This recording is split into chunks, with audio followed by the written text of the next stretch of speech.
welcome to ZwiaAndPals, episode 1/2. Depends which episode I edit together first.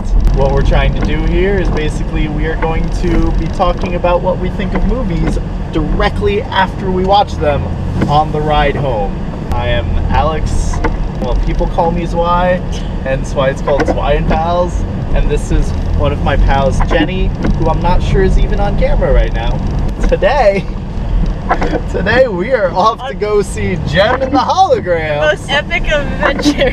Kind of want to show how packed this parking lot is. This parking lot is parking. There is no one here. There is no one in this parking lot for Jem and the Holograms. Wish us luck.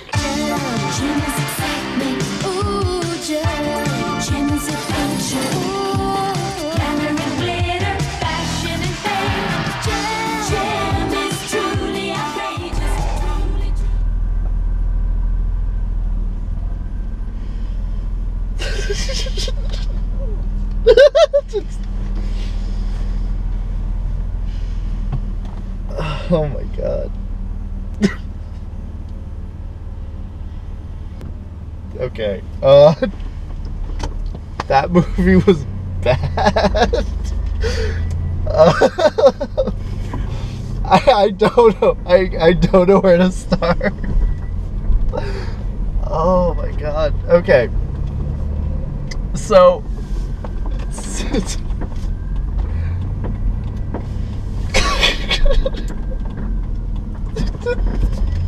I'm honestly I'm broken right now. Like it just is just the first half of the movie. You're like, all right, fine. There's some cheesy jokes. They dress her up in the pink outfit and the 80s fashion, and they're all like, oh, you look truly outrageous. I'm like, oh, okay, that's cute. And then they go and she's putting music out on YouTube, and it's all just it's exactly the movie you'd figure it would be, and it's just cheesy and corny, and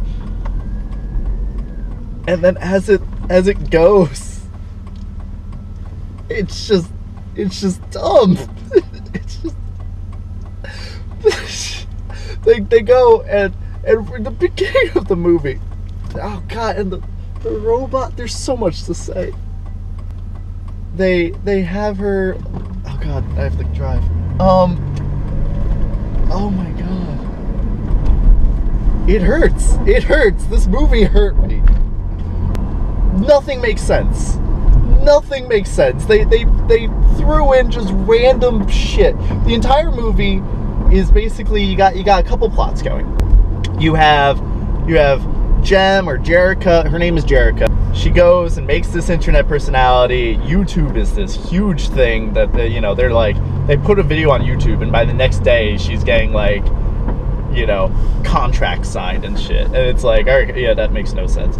And the plots of the movie are, you have her signing up with this music company that want her to be a solo act, but so they want her to get rid of her sisters. So that's one thing. She has to decide whether to get rid of her sisters or not, which is stupid. Plot number 2 is she finds this robot that her dad built, and she needs to figure out the mysteries of it. And plot number 3 is her aunt's, played by Molly Ringwald, who we didn't realize till halfway through the movie. Her house is she can't afford her house. So Jem has to figure out a way of not breaking up her band with her sisters and paying off the house, because she only gets paid after her tour. She can't get paid throughout the tour. She gets paid afterwards. And she also has to figure out the mysteries of her dad's robot, who her dad decided to build and then left parts of it undone and scattered them across California for her to figure out where they were. And at least one of them, the only way she could get to it is by becoming a giant pop star. So like, I don't know how this guy there is a club that they downright say, hey, you can only get there if you're this big deal type of person, and you have to be let in. Like, not everyone can get there. You have to be like super celebrity. And somehow her scientist dad left his guitar on the wall there, and no one messed with it for like 10 years. And she just happens to go and become a pop star and knows to grab it and break the guitar open to get the part she needed. And then I'm spoilering stuff. I don't see this movie. Like, there's some movies where it's like, okay, yeah, if it's on Netflix, go on. In the beginning of the movie,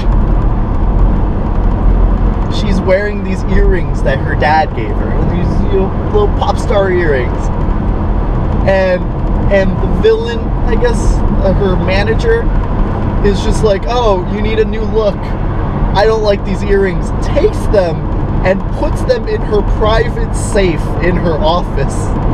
Her earrings that she doesn't like, puts them in a private safe. No nefarious plans or anything. She doesn't know these earrings are a big deal, but she's like, no, fuck these earrings, I don't want you to have them.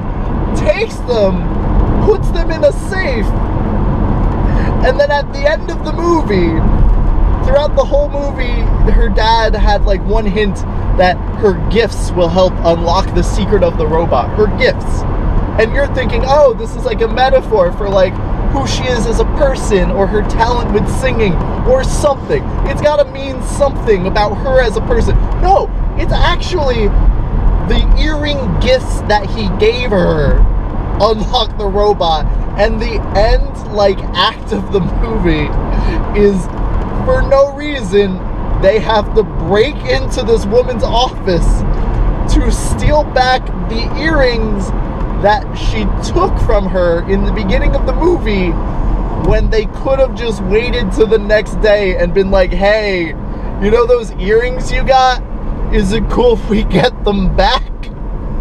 That's all they had to do. But no, they're like, no, we gotta break into this office and make this whole thing about it. And there's a point, I kid you not, there's a point in it where they know people are coming, so they're doing all this elaborate, like, computer hacky shit.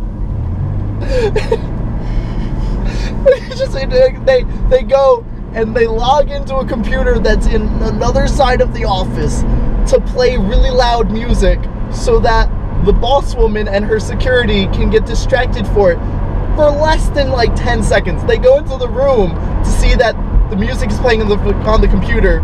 She even goes, oh, it was a distraction, closes the door, and they keep walking. The amount of time they would have had to put in just to set that up was more time than she got distracted.